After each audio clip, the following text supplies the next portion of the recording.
अस्सलाम वालेकुम dear students, कैसे हैं आप सब। उम्मीद है आप सब खैरियत से होंगे। So welcome to today's class of chemistry in which we are studying about the first chapter of chemistry which is fundamentals of chemistry. ठीक है, आज के लेक्चर में हम स्टडी करेंगे वैलेंसी ऑफ एलिमेंट्स के बारे में। लेकिन इससे पहले हम देख लेते हैं हमने लास्ट लेक्चर में क्या स्टडी किया। हमने स्टडी किया एलिमेंट्स के बारे में, एलिमेंट्स की डेफिनेशन पढ़ी, इनकी टाइप्स के बारे में डिस्कस किया। सो व्हाट आर एलिमेंट्स, अगर हम इनकी ओल्ड डेफिनेशन की बात करें, सो those substances which cannot be broken down into simpler units by ordinary chemical processes are known as elements. It is the older definition of elements. अगर modern की बात करें, modern definition of elements, तो इसमें 3 conditions हैं।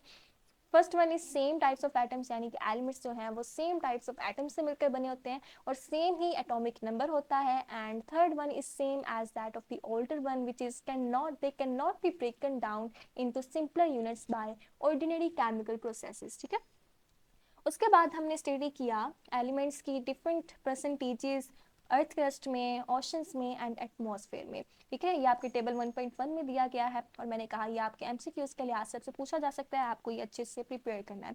Physical states of elements की बात की हमने। ठीक है, ये सॉलिड्स में भी अगर कर सकते हैं, लिक्विड्स में भी और गैसियस स्टेट में भी। ठीक है, और उसके बाद हमने एलिमेंट्स की टाइप डिस्कस की which are metals, non metals and metalloids. Metals क्या होते हैं? They are made up of free electrons. ठीक है, इनमें फ्री इलेक्ट्रॉन्स प्रेजेंट होते हैं and they can conduct electricity. Non metals क्या होते हैं? इनके अंदर कोई भी फ्री इलेक्ट्रॉन्स मौजूद नहीं होते, that's why they can not conduct electricity. इसी तरह मेटलॉइड्स की बात करें, they have properties of both metals and non metals, यानी कि मेटल्स एंड नॉन मेटल्स दोनों की प्रॉपर्टीज मेटलॉइड्स में प्रेजेंट होती हैं। ठीक है, और इनके बारे में हम डिटेल से डिस्कस करेंगे लास्ट चैप्टर में। उसके अलावा हमने एक पिंक बॉक्स के बारे में पढ़ा जो आपके एलिमेंट्स वाले क्वेश्चन में दिया गया, जिसमें आपको बताया गया है कि वाटर जो है आपकी बॉडी का 65 to 85% मैस बनाता है और एलिमेंट्स में से 6 एलिमेंट्स ऐसे हैं जो 99% मैस बनाते हैं, कुछ एलिमेंट्स ऐसे हैं जो 0.8% बनाते हैं और कुछ एलिमेंट्स ऐसे हैं जो 0.2% बनाते हैं। ठीक है, आज के लेक्चर में हम स्टडी करेंगे वैलेंसी ऑफ एलिमेंट्स के बारे में। लेकिन इससे पहले हम देख लेते हैं सिंबल्स ऑफ एलिमेंट्स के बारे में, जो हमारे लास्ट लेक्चर में रह गया था। Symbols of elements, symbols of elements. ठीक है, व्हाट आर सिंबल्स, यानी कि हम एलिमेंट्स को शॉर्टेस्ट फॉर्म में कैसे लिखेंगे? सिंबल्स की फॉर्म में लिखेंगे। ठीक है, सिंबल्स के थ्रू लिखेंगे। These are actually the abbreviations of the name of element. ठीक है, एलिमेंट की एब्रीविएशंस हैं, एलिमेंट के नेम की एब्रीविएशंस हैं। ठीक है, एब्रीविएशंस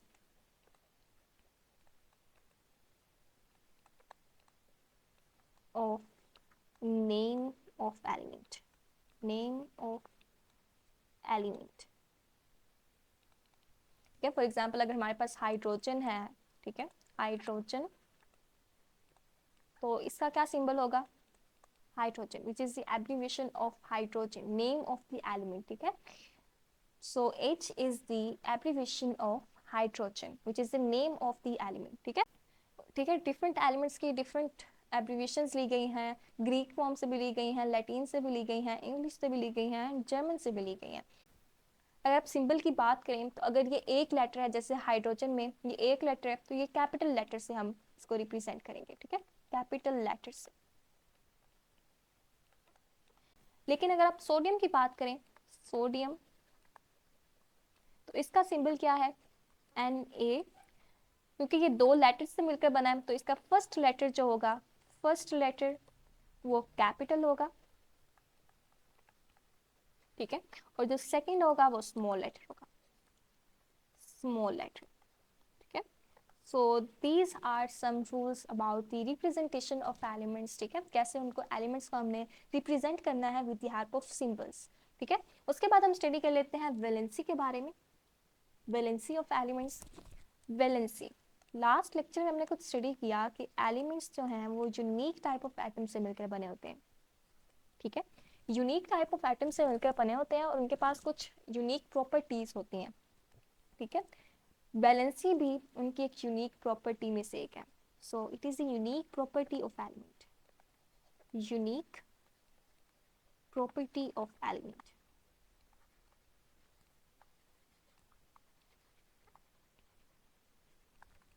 और अगर आप इसकी डेफिनेशन की बात करें, it is the combining capacity of an element with other elements. ठीक है, कंबाइनिंग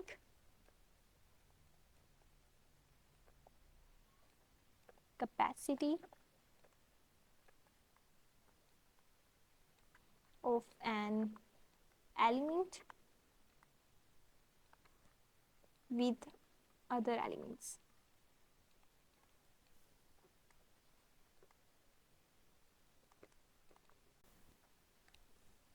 कैपेसिटी मीन्स सलाहियत, यानी कि एक एलिमेंट की दूसरे एलिमेंट के साथ कंबाइनिंग कैपेसिटी जो है, कंबाइन करने की सलाहियत जो है, उसे क्या कहेंगे? वैलेंसी। ठीक है, एक एलिमेंट की दूसरे एलिमेंट के साथ कंबाइन करने की जो सलाहियत होगी उसे क्या बोलेंगे?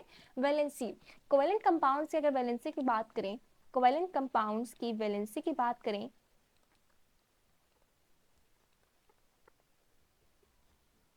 तो इसमें आप एक एग्जांपल ले सकते हैं। अगर आप हाइड्रोजन को किसी एलिमेंट के साथ रिएक्ट करवाते हैं, दूसरा एलिमेंट हमारे पास कौन सा भी एलिमेंट है, तो उसके साथ कितने हाइड्रोजन एटम्स अटैच हो रहे हैं, ठीक है, वो उस एलिमेंट की वैलेंसी होगी। फॉर एग्जांपल हमारे पास जो क्लोरीन है, क्लोरीन, इसके साथ एक हाइड्रोजन अटैच हो रहा है। इसी तरह हमारे पास नाइट्रोजन है, इसके साथ 3 हाइड्रोजन अटैच हो रहे हैं, और कार्बन है, उसके साथ 4 हाइड्रोजन अटैच हो रहे हैं। ठीक है, this is hydrogen chloride and this is ammonia and this is methane. ठीक है, यहाँ पर देखें क्लोरीन के साथ एक हाइड्रोजन एटम अटैच हो रहा है, इसका मतलब क्लोरीन की क्या वैलेंसी है? 1। क्लोरीन की क्या वैलेंसी है? 1।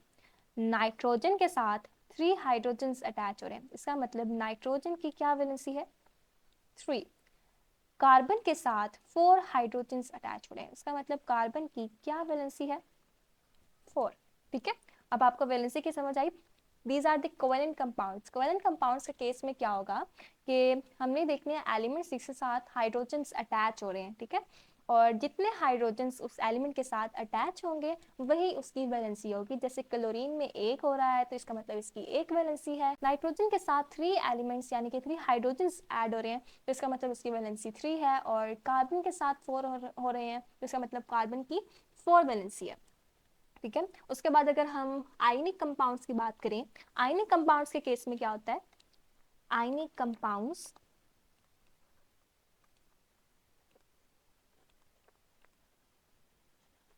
आयनिक कंपाउंड्स के केस में एलिमेंट्स कितने इलेक्ट्रॉन्स गेन कर रहे हैं, कितने इलेक्ट्रॉन्स लूज कर रहे हैं, वैलेंसी इस चीज पर डिपेंड करती है। ठीक है, so the number of electrons पर डिपेंड करती है, the number of electrons gained or lost by an element। ठीक है, gained or lost by an element। लेकिन ये एलिमेंट्स इलेक्ट्रॉन्स देते क्यों हैं या फिर लेते क्यों हैं? So that they can complete their octet. To complete their octet. Octet means क्या मतलब है ऑक्टेट कंप्लीट करने का? अगर आप एटम के स्ट्रक्चर की बात करें, एटम के स्ट्रक्चर की, तो ये कुछ एटम का एक मैंने स्ट्रक्चर ड्रॉ किया है, जिसमें ये एक हमारे पास न्यूक्लियस है और ये हमारे पास शेल्स हैं। ठीक है, फर्स्ट शेल में हमारे पास 2 इलेक्ट्रॉन्स हैं, सेकंड में 8 हैं। ठीक है, 3 4 5 6 7 7 समझ लिया हमारे पास है, और 8वां हमारे पास नहीं है। तो एलिमेंट्स ने अपना ऑक्टेट कंप्लीट करना है। ऑक्टेट मतलब 8 इलेक्ट्रॉन्स पूरे करने होते हैं आउटर मोस्ट शेल में। अगर हमारे पास एक ही शेल है तो इसका मतलब उन्होंने अपना डुप्लेट पूरा करना है। ठीक है, 2 इलेक्ट्रॉन्स पूरे करने होते हैं। लेकिन अगर हमारे पास ज़्यादा नंबर ऑफ शेल्स हैं तो इसका मतलब उन्होंने अपना ऑक्टेट कंप्लीट करना है। ठीक है, अपने आउटर मोस्ट शेल में 8 इलेक्ट्रॉन्स कंप्लीट करने हैं। ठीक है, सो इसीलिए वो इलेक्ट्रॉन्स शेयर करते हैं या फिर लूज करते हैं। अगर यहाँ पर इस केस में आप देखें 7 इलेक्ट्रॉन्स हैं तो इसको एक इलेक्ट्रॉन और मिल जाएगा किसी दूसरे एटम से। ठीक है, एक इलेक्ट्रॉन्स यहाँ पर मूव कर जाएगा तो इसका ऑक्टेट कंप्लीट हो जाएगा ना। ठीक है, so that's why they combine with each other. ठीक है, एक एलिमेंट दूसरे एलिमेंट के साथ कंबाइन ही इसलिए करता है ताकि उसके इलेक्ट्रॉन्स जो है इसके इलेक्ट्रॉन्स भी पूरे हो सकें और उसके इलेक्ट्रॉन्स भी पूरे हो सकें। सो this is the octet rule, यानी कि आउटर मोस्ट शेल में 8 इलेक्ट्रॉन्स कंप्लीट करने हैं। ठीक है, कुछ एलिमेंट्स ऐसे होते हैं जिनके आउटर मोस्ट शेल में लेस देन 4 इलेक्ट्रॉन्स मौजूद होते हैं। ठीक है, लेस देन 4 इलेक्ट्रॉन्स, 4 इलेक्ट्रॉन्स। तो ऐसे एलिमेंट्स जो होते हैं वो इलेक्ट्रॉन्स लेने के बजाय देने को प्रेफर करते हैं। ठीक है, so they lose electrons, lose electrons, okay, ताकि अपने ऑक्टेट को कंप्लीट कर सके। फॉर एग्जाम्पल हमारे पास कुछ एटम्स हैं, जैसे सोडियम है जिसके पास आउटर मोस्ट शेल में 1 इलेक्ट्रॉन मौजूद होता है। इसी तरह मैग्नीशियम है जिसके पास 2 इलेक्ट्रॉन्स मौजूद हैं आउटर मोस्ट शेल में, और एल्यूमिनियम है जिसके पास 3 इलेक्ट्रॉन्स मौजूद हैं आउटर मोस्ट शेल में। ठीक है, दीज आर इलेक्ट्रॉन्स। तो ऐसे एलिमेंट्स जो हैं वो इलेक्ट्रॉन्स लेने की बजाय देने को प्रेफर करते हैं। ठीक है, दे लूज इलेक्ट्रॉन्स, लूज करते हैं इलेक्ट्रॉन्स को। ठीक है, जबकि अगर हमारे पास कुछ एलिमेंट्स ऐसे भी हैं जिनके पास 4 से ज़्यादा इलेक्ट्रॉन्स मौजूद हैं। ठीक है, मोर देन 4 इलेक्ट्रॉन्स, ऐसे एलिमेंट्स इलेक्ट्रॉन्स गेन करते हैं। ठीक है, ताकि वो अपना ऑक्टेट पूरा कर सके, इलेक्ट्रॉन्स को गेन करते हैं। ठीक है, इनके अगर आप एग्जांपल्स लें तो हमारे पास नाइट्रोजन है जिसके आउटर मोस्ट शेल में 5 इलेक्ट्रॉन्स हैं। इसी तरह ऑक्सीजन है जिसके आउटर मोस्ट शेल में 6 इलेक्ट्रॉन्स हैं, और क्लोरीन है जिसके आउटर मोस्ट शेल में 7 इलेक्ट्रॉन्स हैं। ठीक है, इलेक्ट्रॉन्स। तो ऐसे एलिमेंट्स इलेक्ट्रॉन्स देने के बजाय लेने को प्रेफर करते हैं। ठीक है, दे गेन इलेक्ट्रॉन्स, गेन इलेक्ट्रॉन्स। ठीक है, ठीक है, तो ऐसे एलिमेंट्स इलेक्ट्रॉन लेने को प्रेफर करते हैं। फॉर एग्जांपल नाइट्रोजन है तो उसमें 5 इलेक्ट्रॉन्स मौजूद हैं, तो इसने अपना ऑक्टेट कंप्लीट करना है, तो इसको कितने इलेक्ट्रॉन्स की जरूरत है? 3 इलेक्ट्रॉन्स। ठीक है, फिर ये अपना ऑक्टेट कंप्लीट कर लेगा। इसी तरह ऑक्सीजन है तो इसमें 6 इलेक्ट्रॉन्स मौजूद हैं आउटर मोस्ट शेल में, तो इसको कितने इलेक्ट्रॉन्स की जरूरत है? 2 इलेक्ट्रॉन्स की, फिर ये अपना ऑक्टेट कंप्लीट कर लेगा। इसी तरह क्लोरीन है, इसमें 1 इलेक्ट्रॉन की जरूरत है। तो जितने जितने इलेक्ट्रॉन्स की इन्हें जरूरत है, it is the valency of that element. 3 is the valency of nitrogen and 2 is the valency of oxygen, 1 is the valency of chlorine. Okay, so hope so आपको वैलेंसी का कॉन्सेप्ट भी अच्छे से समझ आ गया होगा। अगर हम बात करें रेडिकल की, रेडिकल, ठीक है, so group of atoms, group of atoms that has some charge, that has some charge is known as radical. Okay, इसके बारे में हम आने वाले लेक्चर्स में भी स्टडी करेंगे। ठीक है, तब हम इसके कॉन्सेप्ट को अच्छे से क्लियर करेंगे। अभी के लिए बस आप इसकी डेफिनेशन याद कर लें, that group of atoms that has some charge is known as radical. अब कुछ एलिमेंट्स ऐसे होते हैं जिनमें एक से ज़्यादा वैलेंसी मौजूद होती है। ठीक है, उनकी एक से ज़्यादा वैलेंसी मौजूद होती है, जिन्हें मल्टी वैलेंट एलिमेंट्स भी कहा जाता है। ठीक है, मल्टी वैलेंट एलिमेंट्स, इनमें क्या होता है? एक से ज़्यादा वैलेंसी मौजूद होती है, more than 1 valency. For example हमारे पास, अगर आप इसकी एग्जाम्पल लें ferric sulphate and ferrous sulphate की, फेरस सल्फेट, फेरस सल्फेट जिसका फॉर्मूला है FeSO4, इसमें जो आयरन की वैलेंसी है, आयरन की वैलेंसी वो 2 है। इसी तरह अगर आप फेरिक सल्फेट की एग्जाम्पल लें, फेरिक सल्फेट की, तो इसमें जो आयरन की वैलेंसी है वो है 3। ठीक है, सो यानी कि आप देख रहे हैं यहाँ पर आयरन की 2 वैलेंसीज हैं, 2 एंड 3, मल्टी वैलेंट एलिमेंट है ये आयरन। ठीक है, iron is a multivalent element, iron is a multivalent element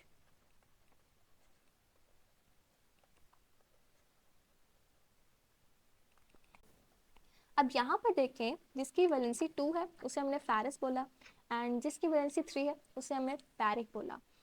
आप यहाँ पर देखें, जो फेरस एंड फेरिक वर्ड्स हैं ये आयरन के लैटिन या फिर ग्रीक नेम से निकले हैं, जिसे फेरम कहते हैं, ठीक है, फेरम।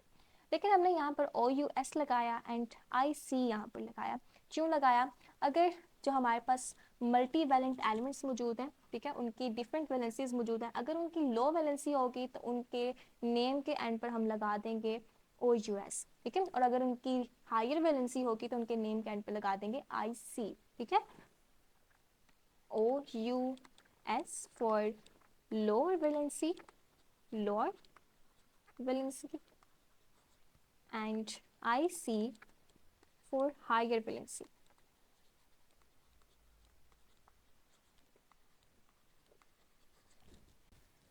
ठीक है, so this is all about multivalent elements.